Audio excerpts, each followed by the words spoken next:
नमस्कार दोस्तों, उमेश की क्लास में आपका स्वागत है। आज मैं आपके लिए गणित के इंपॉर्टेंट क्वेश्चन लेकर के आया हूं। तो चलिए स्टार्ट करते हैं। पहला सवाल है, कुछ बकरियां तथा कुछ मुर्गे हैं। यदि उनके सिरों की संख्या 42 है और पैरों की संख्या 138 है तो बकरियों की संख्या क्या है? आप क्या करेंगे, एक तरफ लिखो बकरी, एक तरफ लिखो मुर्गे। ठीक है, अब देखना, आपको यह पता है एक 4 पैर वाला जानवर होता है, यानी कि बकरी के 4 पैर होते हैं। एक मुर्गी 2 पैर वाला जानवर होता है, मुर्गी के 2 पैर होते हैं। इस प्रश्न में हमेशा ऐसा ही होता है, एक 4 पैर वाला जानवर दिया जाएगा और एक 2 पैर वाला। ठीक है, चलिए अब आपके पास याद रखना, बकरी के 4 पैर होते हैं। ठीक है, बकरी के 4 पैर होते हैं। अब हमारे पास याद रखो, हमारे पास दिया गया है सिरों की संख्या 42।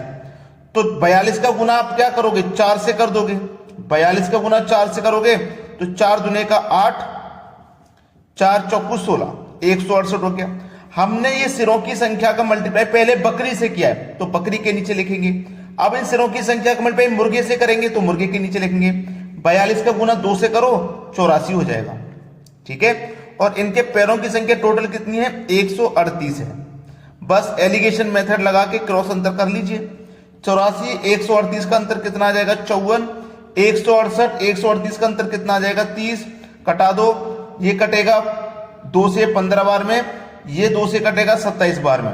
आपसे पूछा क्या था, बकरियों की संख्या कितनी है, बकरियों की संख्या 27 है। ये आपका आंसर हो गया। अगला प्रश्न है, 3000 रुपए का 10% वार्षिक दर से 3 वर्ष का मिश्रधन कितना होगा? मिश्रधन पूछा है। मिश्रधन बराबर क्या होता है, मिश्रधन बराबर मूलधन प्लस ब्याज। जो ब्याज निकल के आएगा उसे मूलधन में जोड़ देंगे तो हमारा मिश्रधन हो जाएगा। अब ये हमारा क्या है, साधारण ब्याज। तो साधारण ब्याज का फॉर्मूला क्या होता है, सिंपल इंटरेस्ट बराबर पी आर टी बट्टे 100, ये फॉर्मूला होता है जिसमें साधारण ब्याज हमें निकालना है। प्रिंसिपल है 3000 रुपये, रेट है 10% का, टाइम दिया गया है 3 वर्ष का, बटे में 100। अब 2 जीरो से 2 जीरो यहां पे कट जाएंगे। 300 का मल्टीप्लाई 3 से करूंगा तो 3 तिया 9, 3 तिया 9, 2 जीरो यानी कि 900 रुपया। तो सिंपल इंटरेस्ट हमारा कितना निकल के आ गया, 900 रुपया। ब्याज 900 रुपये है। हमारे पास मूलधन, देखो मूलधन और ब्याज दोनों को जोड़ देंगे तो मिश्रधन हो जाएगा। तो मूलधन मेरे पास कितना था भाई, 3000। ब्याज कितना निकल के आ गया है, 900। बस हो गया, ये मिश्रधन के बराबर निकल के आ गया। मिश्रधन की नहीं निकल के आ गया। 3000 में 900 जोड़ देंगे तो ये हो जाएगा 3900। ये हमारे सवाल का ना बिल्कुल सही जवाब है। सभी बच्चों को समझ में आ गया। अब देखते हैं अगला सवाल। अगला प्रश्न है, 6000 रुपए का 10% वार्षिक दर से 3 वर्ष का मिश्रधन एवं 8000 रुपए का 8% की दर से 3 वर्ष का मिश्रधन का अंतर ज्ञात करें। दोनों ही मिश्रधन निकाल के उनका अंतर, चलिए आसान है। प्रिंसिपल कितना है, 6000 रुपया है। ठीक है, प्रिंसिपल 6000 है। रेट हमारे पास 10% का है। अब 1 साल का रेट 10% है तो 3 साल का कितना हो जाएगा, 30, यानी कि 100 में जोड़ देंगे 30 तो 130%। इसका मतलब यह हुआ कि हमें 6000 का 130% निकालना है, और परसेंट का मतलब बटे में 100। माइनस इसलिए कर रहे हैं क्योंकि अंतर करना है। फिर दूसरी वैल्यू 8000 रुपए है। हमारा 8% का रेट है तो 3 साल का कितना हो जाएगा, 24, यानी कि 124% हमें इसका निकालना है। परसेंट का मतलब बटे में 100। अब इसको सरल कीजिए और आंसर आ जाएगा। 2 जीरो से आपके ये 2 जीरो कटेंगे और 2 जीरो से आपके यहां पे ये 2 जीरो कट जाएंगे। ठीक है, चलिए 13 छिंग 78, दोनों का मल्टीप्लाई करूंगा मैं, 13 छिंग 78, 78 हो जाएगा। 1 जीरो ये 1 जीरो ये, यानी कि 7800। ठीक है, माइनस यहां पे हम करेंगे 1 जीरो तो लास्ट में आ जाएगा ये वाला।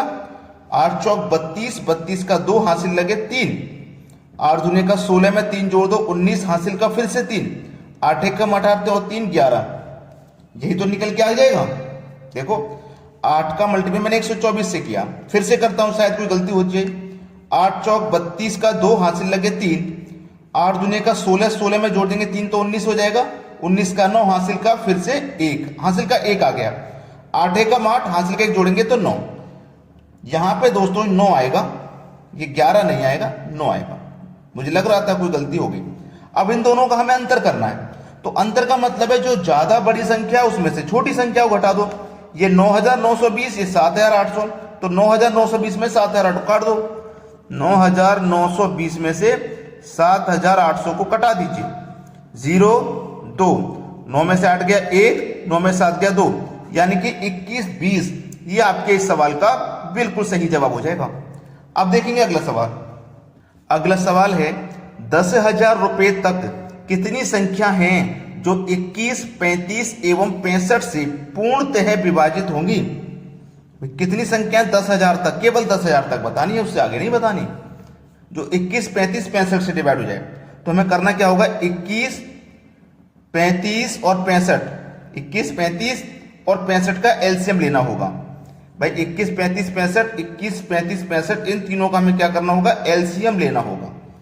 तो मैं 2 से तो कटने वाली कोई संख्या नहीं, तो मैं 3 से ले लेता हूं। 3 सत्ते 21, 3 से 65 कटेगा क्या, 65 नहीं कटेगा 3 से, और 3 से 35 भी नहीं कटेगा। चलिए 7 से ले लेता हूं। 7 एकम 7, 7 से 65 कटेगा क्या, 7 से 65 नहीं कटेगा। 7 पंजे 35। अब 5 ले लेता हूं। 5 से कटाऊंगा 65 को 13 बार में, 5 एकम 5। अब 13 ले लेता हूं। 13 से कट जाएगा एक बार में। तो एलसीएम हमारा कितना आ जाएगा, इन सभी संख्याओं का मल्टीप्लाई हमारा एलसीएम आ जाएगा, सभी संख्याओं का मल्टीप्लाई। तो चलिए ठीक है, 13 पंजे 65, 65, 13 पंजे 65, यहां तक कितना हो गया 65। 65 का गुना 7 से करना है और 3 से करना है, ठीक है। 7 पंजे 35 का 5 हासिल लगे 3, 7 छिंग 42 और 3 45। अब गुना 3 से करना है। 3 पंजे 15 का 5 हासिल लगा 1, 3 पंजे 15 हासिल का 1, 16 हासिल का 1, 3 चौके 12 और 1 13, 1365 हो गया, ठीक है। अब 1365 हो गया, यानी कि जो संख्या कटेगी वो 1365 के मल्टीपल में होगी। जो भी संख्या कटेगी वो 1365 के मल्टीपल में होगी। पहली संख्या है इन तीनों से कटने वाली 1365, और आगे जो भी कटेगी वो 1365 के मल्टीप्लाई में होगी। तो चलिए, मुझे 10,000 तक पूछा है ना, तो 1300 है, 13 सत्ते 91, तो यहां पे 7 से मल्टीप्लाई करके देख सकता हूं मैं, ठीक है। 7 पंजे 35 का 5 हासिल लगे 3, 7 छिंग 42 में 3 जोड़ दो तो 45, ठीक है। हासिल के लगे 4, 7 21 और 4 25, 25 का 5 हासिल लगे 2, 7 एकम 7 हासिल के 2 9, 9,555 तक कटेगी। तो 10,000 से कम है ये, और जब हम इससे आगे लेंगे यानी कि 8 से मल्टीप्लाई करेंगे तो वो 10,000 से आगे चली जाएगी संख्या, लेकिन हमें 10,000 से आगे नहीं ले जाना, 10,000 तक पूछा है। तो हमारे पास 7 संख्या हैं। कितनी संख्या, 7 संख्या हैं। पहला बी ऑप्शन हो जाएगा सही जवाब।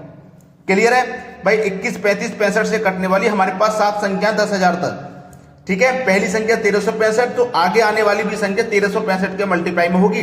जब 1365 का मल्टीप्लाई 7 से किया तो 9,555 पे पहुंच गए, तो ये 10,000 से कम है, यहीं तक काट सकते हैं हम 10,000 तक, ठीक है। ये आपका आंसर आ जाएगा। अब देखते हैं अगला सवाल। अगला प्रश्न है 1 2 3 4 5, हम जा रहे हैं n तक। इसका माध्य पूछा है, माध्य क्या होगा, ठीक है। अब जितने भी होशियार बच्चे हैं सभी के लिए ये प्रश्न है, होमवर्क के लिए। आंसर अपना अपना सब कमेंट में बता देना कि इस प्रश्न का आंसर क्या होगा। ऑप्शन नहीं है आपके पास, आपको इसका सॉल्यूशन करके बताना होगा, ठीक है। सभी बच्चे, अगर आपने अभी तक लाइक नहीं किया है वीडियो तो लाइक कर दें, और यदि शेयर नहीं किया है तो भैया शेयर जरूर कर दें, ठीक है दोस्तों। धन्यवाद।